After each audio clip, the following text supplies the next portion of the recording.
pressure po talaga for me, pero yun po yung nagbibigay sa akin ng strength and guidance na talagang pagalihin yung project namin. Ikaw naman, Janela, kasi we all know yung love team ni Mario, talagang pinapatanghaan yun. Siyempre, may mga fans kayo na medyo nagyari. Medyo natanggap yung Actually, maraming ang fans na nag-react.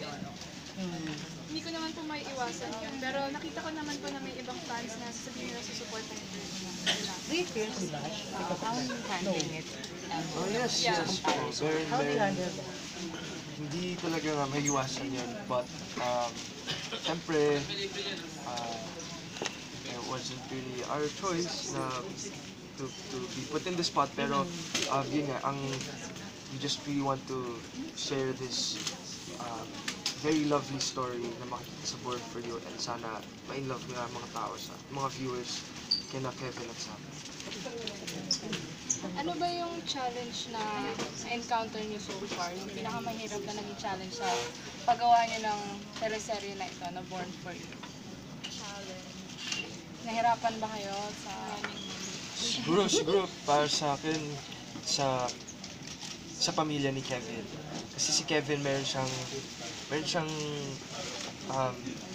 artista siya, pero siyempre, di ba pag artista, parang makikita mo na he has a good life, parang walang problema na pinagdadaanan, pero si Kevin, malaki yung problema na pinagdadaanan niya sa kanyang family, and yun, yung scenes na ginagawa namin para dun sa mga eksenang yun yung pinaka na What's the question? Challenge sa character or sa real life? Challenge in Dito, portraying. sa paggawa niyo nitong ano? Yung buong Oo. sa paggawa? Challenge? Siguro my biggest challenge lang is this is the first role na maiiba talaga ako malalayo ako sa pagiging arte, sa pagiging kikay na role. So you're gonna see a different Janela in this show. So doon ako na-challenge na maalis yung hikayan ko sa pagiging. to add dun siguro, challenge din para sa amin. Challenge din para sa amin na mapakita yung chemistry naming dalawa ni Janela na sana mag-register siya on TV at makita talaga yung connection namin sa isa't isa. Challenge din ba sa inyo? So, challenge din ba sa inyo na kayo yung parang thinking ngayon ng ABS na pang-apat papasok dun sa love team ng kasi yung Bisken, Jaydeen, Katniel, nung binigyan silang lahat ng first talk nila, lahat yun talagang sobrang nag-successful. So challenge din ba yun na kailangan makalive up kayo dun sa somehow expectation? Opo, ayun naman ang... We're hoping naman, pero it's not good naman to expect too much. So we're just really enjoying what we're doing. And we're just hoping for the best. Pero may pressure na knowing na yun nga parang meron kayong sinusundan na tatlong Oo naman po. Opo, simple pressure po yun. And para sa amin naman, I think marami na ako narinig na magagandang feedback tungkol sa show namin. And ako, as long as ma-inlove nga mga tao kina Kevin at sa akin, masaya. So anong different na lang ng maibibigay ng love team na to, ng Elnera sa mga Elnera? Ano nakikita niyo yung difference sa kanilang lahat? Good friends. Sa tingin ko,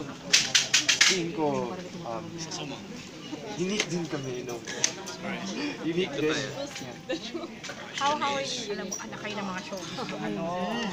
No, pero parang how can you, what would be the parang bago na may offer niyo because all the love teams meron sa system na ibibigay?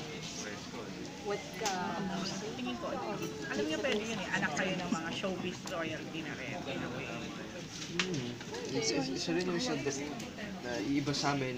So, since nga, kami, parang... Siguro we're the love team that's gonna be more focused than not just to acting pero sa music. Okay, bago yun, ha? Nice. May mga tanong ko lang. Would you impose some limits pagdating doon sa romantic scenes para maprotektahan yung sa personal life mo? Or pinag-usapan niyo? Initiative. For me, it's not, hindi dahil doon, pero kung ano yung siguro, kung ano yung makakabuti din, kung ano yung let's say, syempre first project pa lang namin yung Janela to, so I guess hindi rin naman may papakita lahat. So, yes, it's yun po talaga. Ano, buti hindi ka naman yung type na parang nagbe-bende or nagpatawag ng relationship for the sake of love team. Parang saan hindi galing yung parang ganong courage to be honest agad na ngayon, kahit bago yung love team. I don't want people to see me fake. I want people to see the real me. Ay, gusto ko yun. Tama nga naman. That's good.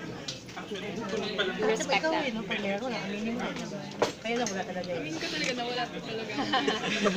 So, paano? Talaga? Bakit may bisita? Joke lang. Bakit may bisita sa Wala ano? chichis.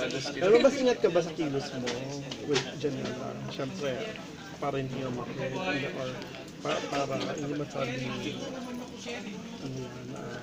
Ako, good. no. Ako, mas ingat ako kay Janela because I know that she's younger than me. So, marami pa siyang like this is her first romantic approach in the soap. So, gagawa lang yung best ko na hindi siya mabigla sa mga stuff kasi na hindi siya mabigla because yun nga, she's younger than me and she's only 18, so ako, I just turned 22. Yes, so yun, I just try to guide her and yung mga pwede kong maturo sa kanya. Grabe mo. Diba, don't